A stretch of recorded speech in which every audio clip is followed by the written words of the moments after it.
mga kantrip, good evening po sa ating lahat. Welcome back again to our channel. So, kumusta po kayo? At itong ating pong pag-uusapan ngayon ay related po ito doon sa na-share ko sa inyo kagabi about doon sa pang third shop namin na i-open.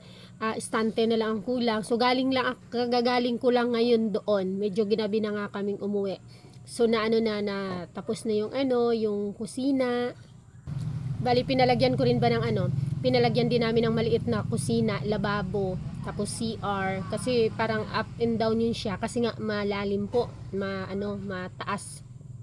Yung parang pababa ba siya, bangin kumbaga. So, naging mataas siya. So, may baba siya, sinemento, hinalo block siya. Parang nagmukha siyang up and down. So, yung baba nun magiging bodega, tapos nandoon yung CR at may maliit na kusina. So, nabanggit ko nga po doon, yung regarding po sa paglo-loan para maipanglagay doon na mga produkto kasi wala ngang cash na pang gamit, pang purchase, ganun, panimulang capital. And then, nabanggit ko rin doon na yung regarding sa loan, kaya may ka-antrip tayo nagtanong na kung ma-approve daw ba siya dahil ang kanyang mga IDs ay married pero ang status niya ay married pero ang mga ID niya ay single. So,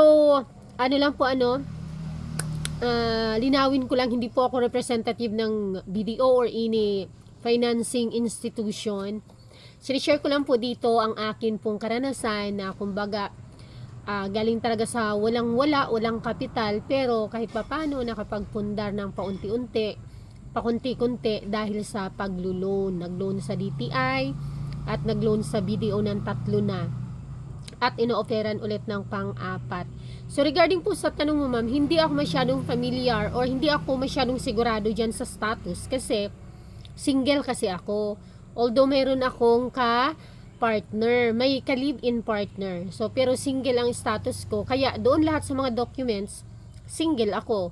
Sa business permit, basta't sa lahat, sa IDs.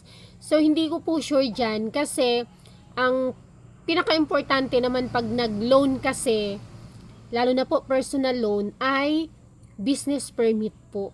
Wala namang pinirmahan yung partner ko ng anything. Kasi sa akin nakapangalan yung business, sa akin nakapangalan yung DTI, business permit, COR. So, wala namang naging problema. So, try nyo lang po kasi basta't sa inyo nakapangalan yung inyong business permits, importante po ang ID. At ito po mga ka-antrep, share ko lang po sa inyo. Napaka-importante po nung tayo ay may business permits kasi may mga kakilala ko, nagme-message minsan, 3 years na daw, pero before wala pang COR. Hindi ko sure ngayon kung masyado nang mahigpit kasi nga, pag may mga shop, nire-record na ngayon ng accreditation sa DTI. So, paano tayo papasa sa accreditation kung wala tayong business permits kasi ilalagay doon ang PIN number ng ating business. So, importante. Pero last year, may mga kilala ako na meron lang silang DTI permit at saka business permit. So, may business permit, may DTI, pero walang COR. Ang problema nun, okay lang kung hindi maabutan nung kusa shop ng accreditation, tapos hintay na lang na mag-expired muna yung unang permit, tapos syempre kagawa ng nyo na kukuha ng bago. Kasi share ko rin sa inyo mga ka-antrep, late ako nag-renew ng DTI permit way back 2019 or 20 na pinaltihan po ako. Nire-renew po ang mga DTI permit every 5 years po yan siya nire-renew. At kapag hindi nyo na-renew ang inyong DTI permit at i-renew nyo siya, makakalkal doon yung iba mo pang mga penalties or liabilities, malalaman na wala kang COR. So makapatong-patong yung mga penalties mo po. Pero disclaimer lang, hindi ako taga BIR, hindi ako taga BDO, hindi ako taga kung saan. Experience ko lang po itong kinukwento ko sa inyo or sinishare ko na yun nga po, dahil po nalit ako ng renew ng DTI kasi sa pagkakaalam ko, halimbawa, January 18, 2026 siyang kailangan i-renew or January 2020 ang DTI permit mo na release, na issue. So, ini-expect natin, January din, 2025 tayo magre-renew, di ba? Hindi. 2 months before the expiration date or the renewal date mo mga ka-antrip, ay i-renew mo na yan. So, ang bookkeeper ko naman, nakalimutan niya yung date. 2 months before, pwede ka na po mag-renew. Kasi pag na-late ka, may penalty.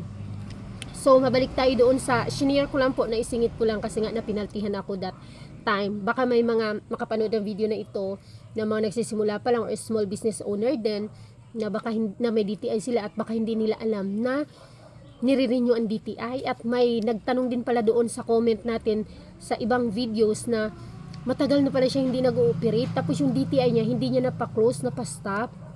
So pag mga ganun na mag-stop na po kayo, ay dapat po i-ano nyo siya, ipa-stop operation, kumbaga pupunta kayo doon or i-file nyo siya. Ganun din kung may COR para hindi magtuloy-tuloy yung mga bayaran natin dapat na hindi na natin nababayaran kasi hindi na tayo nag-business, di ba? Kasi yun nangyari din yun sa pinsan ko, yung nag-close siya ng business niya, hindi na siya nag-operate kasi nga ang hina nung nag-pandemic. Hindi namin alam na kailangan pala yung i-report na hindi ka na nag-ooperate, na nag-close ka na. Kasi diba meron tayong monthly na tax, quarterly, at saka annual, ganun.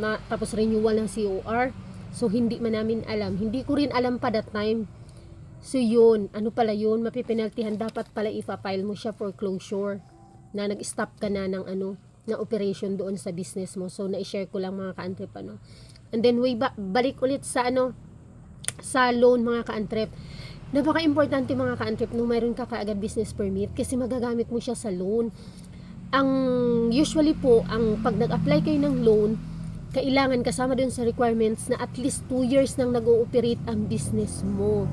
Ganun din po siya kasi yung sa DTI ko na ni-loan, ganun din kasama sa requirements mo na at least sa DTI nga 3 years sa BDO at least 2 years nang nag-ooperate ang business mo. Kasi ibig sabihin, survive na siya, pa-stable na siya. Kasi kung hindi siya pa-stable at hindi siya nakasurvive doon sa first year, dapat nag-close ka na. Ibig sabihin, hindi ka capable magbayad, di ba, ng amortization or ng monthly na obligation mo or bayaran mo doon sa pinagloanan mo. Pero pag 2 years na, ibig sabihin, nakasurvive na doon sa starting phase at pa-stable na lang or padagdag ka na lang talaga ng capital. So, yun yung maganda mga ka-antrep na pag may maaga kang business permit, maaga ka rin magka-count, maaga ka makapag-apply ng loan. Kasi pag hindi ka pa umabot usually ng 2 years na nag-operate ang business mo, ang hirap makapag-apply ng loan. So, yung sa amin po, sa BDO is personal loan po. Pwede rin business loan. Kaya lang, matagal po kapag business loan yung in-applyan mo, matagal yung approval, hindi kagaya ng personal loan at okay naman ang ang records mo, okay yung mga business permits mo, okay yung bank record mo, ang bilis lang po ang bilis lang po niyang ma-release within the day po. Pag natapos mo yung mga documents mo, pwede siyang ma-release agad doon sa personal loan kapag walang naging problema doon sa mga documents mo. At isingit ko na rin dahil may nagtanong nakaraan doon sa BPI naman siya nag-inquire kasi mga ka-antrep sa mga hindi nakakalam, nung last year ko na loan na nagka-problema, ang tagal na release dahil nagkamali ng encode yung officer na nag-asikaso ng documents ko, nagkamali ng encode ng business address. So, ang layo. Yung business address ko nasa city. Which is yung sa city na yun, way back 8 years ago pa yun. Nag-transfer na kami dito at dito na yung address ko. Hindi na update doon. Kaya doon nagka-problema sa aking documents. Ngayon, nung nangangailangan ako dahil minamadali ko dahil may bibilhin sana kaming lupa, pumunta ako ng BPI, Bank of Philippine Islands, dahil doon sana ako na lang mag-loan. Ngayon, hindi ko na lang din tinuloy pero nakuha ko yung mga requirements kasi inano naman ako, kinausap nung sa BDO officer na madali lang yun ayusin. I-comply lang ulit, ayusin lang yung yung business address. So, yun, hindi na ako natuloy sa BDO, sa BPI, Bank of Philippine Islands. Doon sa nagtanong, try nyo lang po ma'am, kasi napakakonti lang din po ng requirements sa Bank of Philippine Islands. Actually, yung kaibigan ko, dyan naman siya naglo-loan din.